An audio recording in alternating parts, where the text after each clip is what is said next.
Hello, guys, and welcome to our socials class. We are going to learn about the stage 1 and 2 of the Independence War. Remember that we had 4 stages, and the Independence War lasted for 11 years from 1810 to 1821.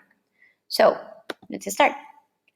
The first stage was very brief. From 1810 to 1811, the leaders of this stage were Padre Miguel Hidalgo de Costilla and Ignacio Allende. The main event that happened during this time was the Cry of Dolores, El Grito de Dolores, that occurred in September the 16th in 1810, early morning, which means madrugada. And all of this happened in the Bajío region. So, what is the Bajío? Because I mentioned it before. Bajío is a region in our country that involves some central states. Aguascalientes, Guanajuato, Michoacán, Querétaro, San Luis Potosí, Jalisco. 6 states, okay?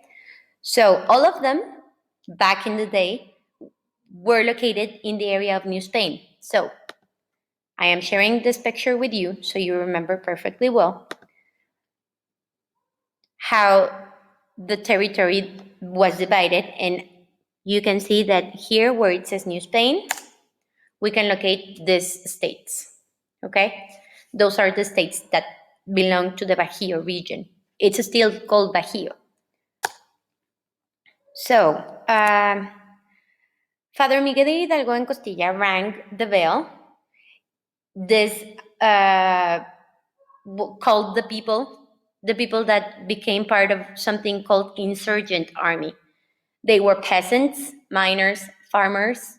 They didn't have military training, but they were willing to give their lives for the cause. Now, something super important. Don Miguel de Costilla was carrying something that in Spanish is called estandarte, like a flag, with the image of Virgen María de Guadalupe. Why? I already shared this with you before. Remember, La Virgen María de Guadalupe was the first virgin that was brown skinned, like the people from New Spain, well, from Mesoamerica. They had black hair, dark skin, black eyes. All of the previous virgins that were imported from Spain or Europe were white skinned, were blonde, and they had nothing to do with the locals. So La Virgen de Guadalupe had so much acceptance because of the similarities people saw in her. So this is why it's super important for Mexico, for our nation. So this day, they marched to Guanajuato, the center of the city. They demanded the rich people to surrender.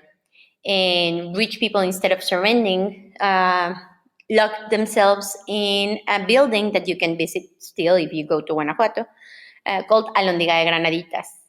And this is the part where a guy called El Pipila appears. Have you heard about him?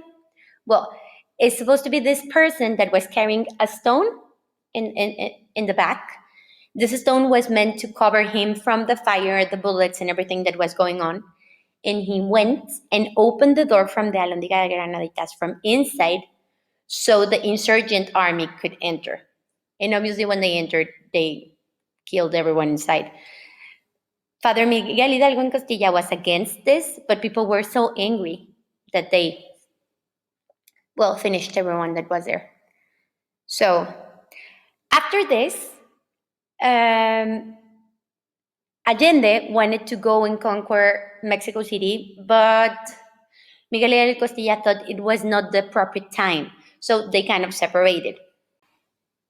Well, after they separated, even though they were fighting for the same cause, they were covering different areas. And in 1811, Allende, Aldama, and Miguel Hidalgo Costilla were judged and executed. And their heads were showed in Alhóndiga de Granaditas, in the same building where they entered, remember, in September the 16th. So it was the way of the viceroy's army to show what could happen with the rebels, with the people that were trying to to defy the Spanish crown. So then we go to stage two, which goes from 1811, after these guys were executed, to 1815. And the leader was Jose Maria Morelos y Pavón. Obviously, because his name is Morelos, in his honor, we have a state called Morelos. And also Morelia, the Michoacan's capital, is called Morelia in honor to Jose Maria Morelos y Pavón. He was born there. The territory was called Valladolid back then. But, well, he's from Michoacan. So the main event was that he wrote the first constitution for Mexico. Even though it was not approved, it was the first constitution for an independent community. And, well, it had nice foundations for what was going to become the official constitution later. So this stage ended when Morelos was captured and executed. And he was executed in a place called San Cristobal Ecatepec in Estado de Mexico. Now, Ecatepec is a very big municipio. Part of it is in Estado de Mexico, part of it is in Ciudad de Mexico. However, do you remember that we were talking about the conquest and evangelization and how people were trying to mix and merge the cultures? Well, remember that every town had un santo patrono, and they also kept the name in Nahuatl or in the language that the natives spoke. So this is another example. San Cristobal Ecatepec. San Cristobal is from the name comes from Spain, and Ecatepec comes from the Nahuatl. Ecatepec. Okay, so random information. Okay, so Jose Maria Morelos y Pavón was a priest. He was not using the outfit like Miguel Hidalgo y Costilla, but he actually studied with Miguel Hidalgo y Costilla. Like Miguel Hidalgo y Costilla was his teacher when he was studying for priest. He was known as El Siervo de la Nación. Why? Because he was serving Mexico. Okay?